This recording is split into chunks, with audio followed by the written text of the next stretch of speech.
Acho que ainda não iniciou, né, a gravação. Eu recebi a mensagem aqui. Já? Desculpa, então. Tá. Então, vamos retomar os trabalhos da reunião do mês de junho, da segunda turma ordinária da terceira Câmara da primeira sessão. Nós estamos na sessão das 9 horas, do dia 15 de junho, né, todos os processos pautados para a sessão das 9 horas já foram julgados, então nós vamos antecipar o julgamento de alguns processos pautados para a sessão das 14 horas, também do dia 15 de junho. Então, o próximo item da pauta é o item 14, recorrente Vancar Veículos, né, e eu sou o relator. Então, nós vamos fazer o julgamento desse processo agora.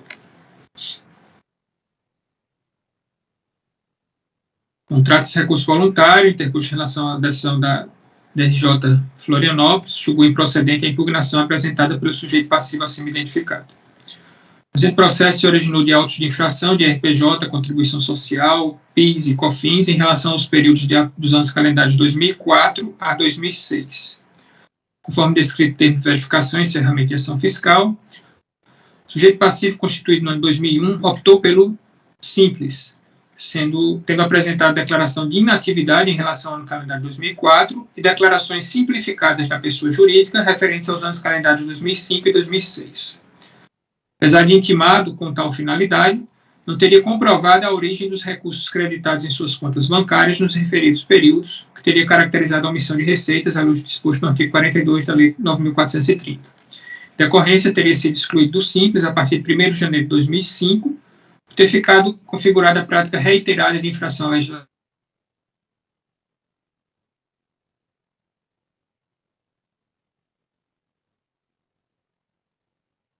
Travou, Paulo, não é para todo mundo? Travou. Acho que caiu a conexão do Paulo. Ele ainda está aí, ainda está. Voltou. Eu não estou ouvindo o áudio. Voltou. Tem entrado um pedido de ligação. Bem como, por meio dos autos de infração e julgamento no presente processo, foram constituídos os créditos tributários relativos aos tributos acima mencionados, adotando-se como base o lucro arbitrado, devido à imprestabilidade da escrituração comercial e fiscal e à manutenção da movimentação bancária à margem dos registros contábeis. Cientificado o lançamento, a recorrente apresentou a impugnação, na qual sustentou, preliminarmente, que o ato de exclusão do simples seria nulo, posto que não saberia o motivo que a teria embasado, na verdade, de modo que teria havido cerceamento de seu direito de defesa. Quanto ao mérito, teria identificado vários depósitos que teriam sido realizados em dinheiro pelo próprio sócio da pessoa jurídica, Vanduí Corrêa, tendo sido comprovada a origem de tais valores. Além disso, que outra quantidade de depósitos se referiria a transferências entre contas bancárias de sua titularidade. Os extratos bancários comprovariam que a receita efetivamente auferida por ela seria o valor dos depósitos deduzidos dos pagamentos realizados aos fornecedores e corresponderia aos montantes declarados e escriturados. A mera soma de depósitos bancários não poderia ser adotada como base de cálculo, quer para arbitrar lucros, quer para tributar receitas ditas omitidas, que o arbitramento do lucro teria sido realizado em desacordo com os parâmetros legais, que na exclusão do simples não teria sido observado o princípio da irretroatividade, pois o termo de início deveria ser dezembro de 2008, que a cobrança dos tributos constituídos de ofício seria indevida, pois seria optante pelo simples e o seu desenquadramento dataria de janeiro de 2005, que haveria ilegalidade na exigência de juros de mora com base na taxa Selic. Na decisão de primeira instância, rejeitou-se inicialmente a alegação de cerceamento de direito de defesa em relação à exclusão do simples, por entender que foram cumpridas todas as formalidades exigidas pela legislação e a recorrente teve a oportunidade de exercer seu direito de defesa. Considerou-se ainda devidamente caracterizada a prática reiterada de infração à legislação tributária consistente na existência de movimentação financeira incompatível com a receita declarada. Entendeu-se que a recorrente não comprovou a origem dos recursos depositados em conta bancária, de maneira que correta a constatação de omissão de receitas, presunção legal. Além disso, a ausência do registro da movimentação financeira em sua contabilidade e livros fiscais justificaria a adoção da tributação sobre o lucro arbitrado em tal período, acertado, portanto, o lançamento realizado, inclusive em relação às contribuições reflexas. Por fim, quanto às alegações concernentes aos juros de mora, apontou-se que a exigência foi realizada em estrita consonância com a legislação vigente. Eu trago a ementa da decisão. Após a ciência do acórdão, foi apresentado recurso voluntário, no qual se defende preliminarmente a existência de nulidade devido à incompatibilidade entre a data em que teria sido proferida e assinada a decisão recorrida e a data de emissão da intimação de ciência. No mais, reitera basicamente as alegações veiculadas na impugnação, deixando de reprisar alguns tópicos quanto ao mérito da exclusão do simples, a base de cálculo utilizada no lançamento e ao arbitramento do lucro. O processo havia sido distribuído ao conselheiro Cláudio Camerano, que, em razão de impedimento, foram redistribuídos a esse relator. O relatório. Se eu voto. Bom, admissibilidade de recurso. Recurso preenche todos os requisitos de admissibilidade, então eu tomo conhecimento. Os preliminares de nulidade. A nulidade dos atos processuais. A recorrente sustenta preliminarmente que haveria nulidade processual, posto que a decisão recorrida seria datada de 6 de maio de 2010, teria sido assinada em 7 de maio de 2010, quando o ato de intimação da referida decisão teria sido proferido em 4 de maio de 2010. Em primeiro lugar, não se vislumbra qual nulidade decorreria da situação descrita pela recorrente, pois não se evidencia incompetência das autoridades emitentes dos referidos atos ou preterição do direito ao direito de defesa da contribuinte, que são as causas previstas no artigo 59. Como sabido, não existe nulidade sem que apresente o prejuízo. Como se não bastasse, a situação descrita pela recorrente deriva de equívoco na leitura da data posta no documento folha 673. A data de emissão é 21 de maio de 2010 e não 4 de maio de 2010. Aqui o 2 ficou perto do 1, aí ele interpretou que era no dia 4. Rejeita-se, portanto, a referida preliminar. Posso prosseguir aqui? Todos de acordo? Nulidade do ato de exclusão do simples. Desde a impugnação, a recorrente suscita a nulidade também do ato que efetivou a sua exclusão do simples, já que não teria sido apontado o motivo que teria conduzido a tal desenquadramento. Aí sim, caso comprovada a alegação da recorrente, estar-se diante de uma situação de nulidade, na medida em que a ausência de declinação das razões para a exclusão de ofício da recorrente do simples não lhe permitiria formular adequadamente a sua defesa contra o referido ato, que implicaria o cerceamento de seu direito de defesa, causa prevista no artigo 59, inciso 2 do Decreto 70235. Ocorre que, mais uma vez, a situação descrita pela recorrente não se adequa ao que é observado nos autos. No ato declaratório executivo de folha 521, expressamente aponta-se que a causa da exclusão da recorrente foi a situação prevista no inciso 5 do artigo 23 da IN 355/2003, inciso 5 do artigo 14 da Lei 9317. E aí eu transcrevo que é a prática reiterada de infração à legislação tributária. No referido ato, são invocadas ainda as informações constantes dos presentes autos, sendo que as folhas 516 e 517 consta a representação fiscal para fins de exclusão do simples, na qual a prática reiterada motivadora da exclusão é descrita como a ausência de escrituração de sua movimentação bancária nos anos de 2004, 2005 e 2006. Deste modo, era plenamente possível a recorrente saber o motivo que ensejou a expedição do ato declaratório e se defender da acusação da autoridade fiscal, como efetivamente fez por meio da apresentação da impugnação. Deve, portanto, ser rejeitada mais essa preliminar. De acordo? Exclusão do simples. Fora a preliminar acima enfrentada, não há no recurso voluntário qualquer alegação destinada a acatar o mérito da exclusão da recorrente do simples, promovida por meio do ato declaratório folha 521, de modo que se trata de matéria não submetida ao litígio e a citada exclusão se encontra definitivamente efetuada a partir de 1º de janeiro de 2005. Lançamento relativo ao ano calendário 2004. Em relação a tal período, há que se concordar com o recurso no sentido de que há vício no lançamento.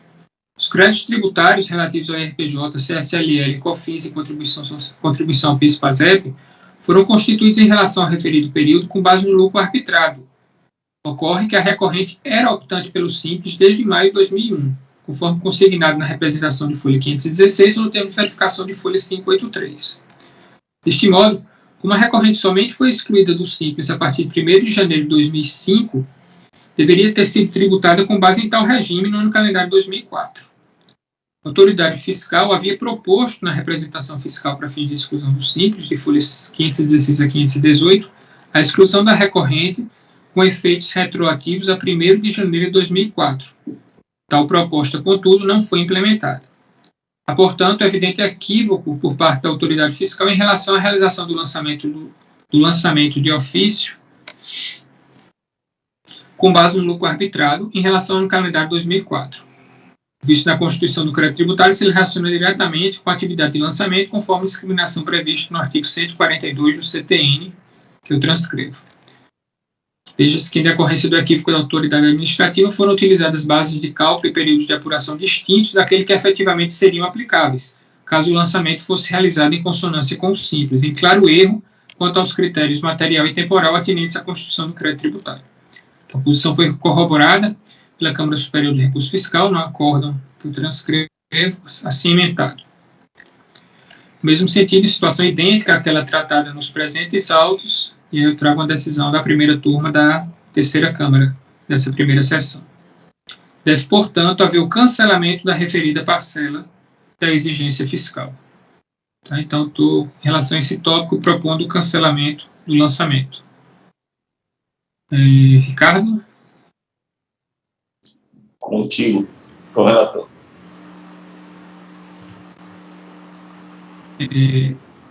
Gustavo? Com o relator, presidente. Andréa? Acompanho o relator, presidente.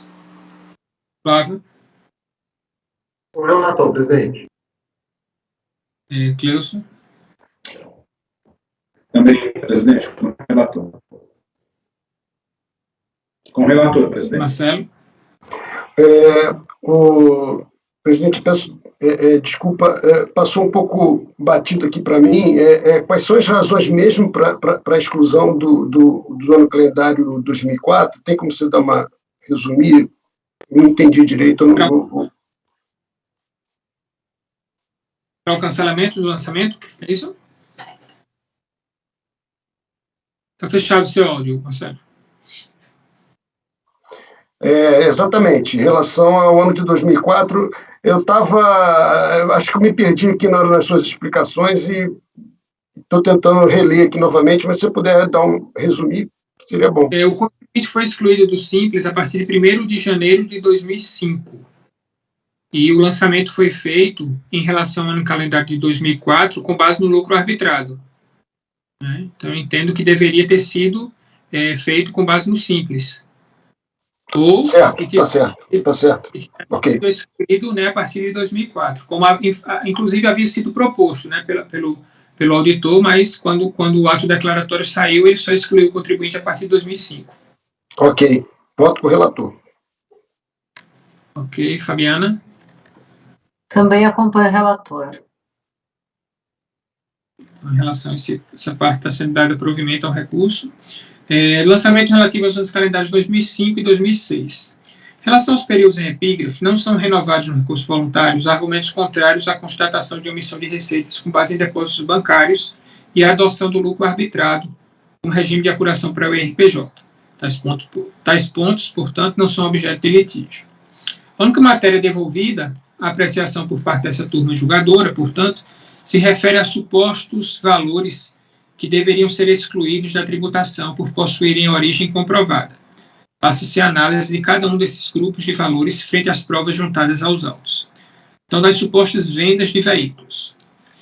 Parte dos valores creditados nas contas bancárias da recorrente se refeririam, conforme suas alegações, ao resultado de vendas de veículos. Esses os termos utilizados. E salientamos que em todos os contratos de financiamento são efetivamente as vendas de veículo novamente demonstradas abaixo. Além da relação dos referidos depósitos, todos efetuados em dinheiro, a recorrente não apresenta qualquer documento comprobatório, seja com a impugnação ou com o recurso voluntário. Não há como entender comprovada a origem dos depósitos em questão. Tá? Então, estou rejeitando essa alegação em relação a esses valores. As transferências entre contas de mesma titularidade. Outra parcela dos depósitos bancários, segundo a recorrente, consistiria em transferências entre as suas contas bancárias mantidas junto à Caixa Econômica Federal e ao Banco Real. Os extratos bancários de folhas, contudo, apesar de haver o registro das saídas de recursos apontadas pela recorrente, não figuram os depósitos correspondentes, os quais também não estão incluídos nos créditos a serem justificados na relação anexa ao termo de intimação de folha 483, ou seja, não foram considerados no lançamento de ofício, de modo que não há nada a ser excluído. Quando aos supostos TED efetuados da conta do Banco Real para a conta da Caixa Econômica, nos citados extratos bancários, não há registro das saídas dos recursos, de modo que é igualmente improcedente a alegação. Tá? Então, em um caso, esses valores não foram tributados, e no outro, há a entrada, mas não há a saída da conta que ele alega. Os aportes realizados pelo sócio Vanduí Correia. Não há ainda prova nos autos de qualquer dos depósitos cuja origem a recorrente foi demandada a comprovar,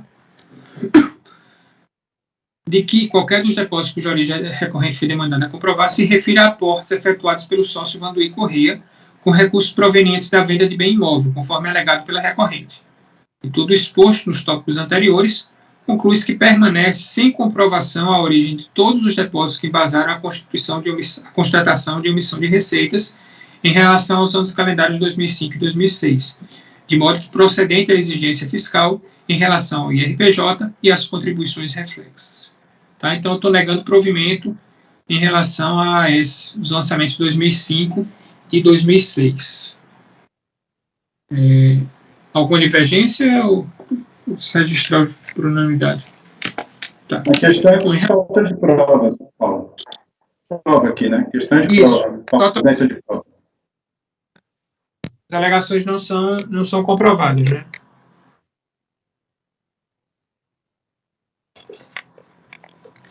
Só colocar aqui que a bateria está acabando. Juros de mora. Juros de mora aqui é a aplicação da súmula CAF 4, né?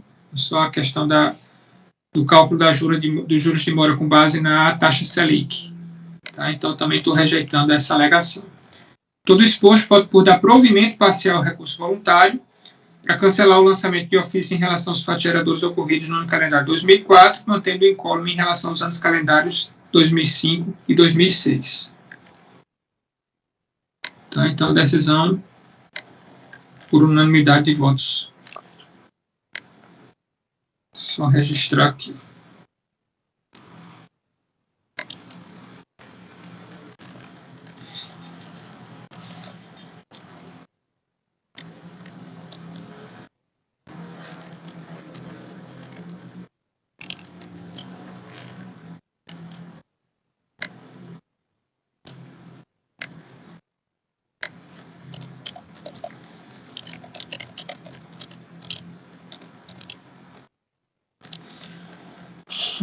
Querem parar? Fazer mais um? O Fábio falou que é simples aí. Querem parar logo? E aí, o Alberto ouviu os colegiados. Está fechado. Vamos parar, a gente... Vamos parar. Um pouco, né? Tá. A gente para e volta um pouquinho mais cedo. 15 para as 2. 1h30. Alguém tem problema? Tá mais cedo? 15 para as 2? Não, Isso, tá ok. né? Então, Tá muito legal também. Então, 15 para as 2, claro. então, é isso? 15 para as 2 ou 2 a gente combina aqui.